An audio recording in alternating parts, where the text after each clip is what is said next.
কিছু প্রশ্ন ছিল অনেক দিনের, যেটা এতদিন আমরা করার সাহস পাই নাই। এই প্রশ্নগুলো আপনার কাছে করতে চাই। খুচরা বাজারে এরা তো কোনো দ্রব্য মূল্য নিয়ন্ত্রণের মধ্যে থাকে না, তাহলে আমাদের দ্রব্য মূল্যটা আসে হলো কি নিয়ন্ত্রণ করে কোথায়? City group.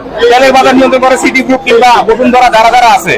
আপনারা তাদের ওখানে কেন গিয়ে দ্রব্য মূল্য নিয়ন্ত্রণের ব্যাপারে কোনো কথা বলেন না? দাম তারা কেন বেশি রাখতেছে হলো পাইকারি আড়ত থেকে বেশি রাখতেছে, এটা কেন কথা বলেন না? এরা এই খুচরা বাজারে এরা তো কোনো দ্রব্য মূল্য নিয়ন্ত্রণের মধ্যে থাকে না, তাহলে আমাদের দ্রব্য মূল্যটা আসে হলো কি নিয়ন্ত্রণ করে কোথায়? City group. তেলের বাজার নিয়ন্ত্রণ করে সিটি গ্রুপ কিংবা বসুন্ধরা, যারা যারা আছে। আপনারা তাদের ওখানে কেন গিয়ে দ্রব্য মূল্য নিয়ন্ত্রণের ব্যাপারে কোনো কথা বলেন না? দাম তারা কেন বেশি রাখতেছে হলো পাইকারি আড়ত থেকে বেশি রাখতেছে, এটা কেন কথা বলেন না? তারপরে চালের ব্যাপারে আছে মঞ্জু আছে, তারপরে মোজাম্মেল আছে, তারপরে ইরফান আছে। তাদের আড়তে কেন আপনারা কোনোদিন একটা দিন ভিডিও দেখলাম না আপনাদের, যে আপনারা ওখানে গিয়ে চালের দাম কেন বেশি রাখা হচ্ছে এটার ব্যাপারে ভিডিও করেন না?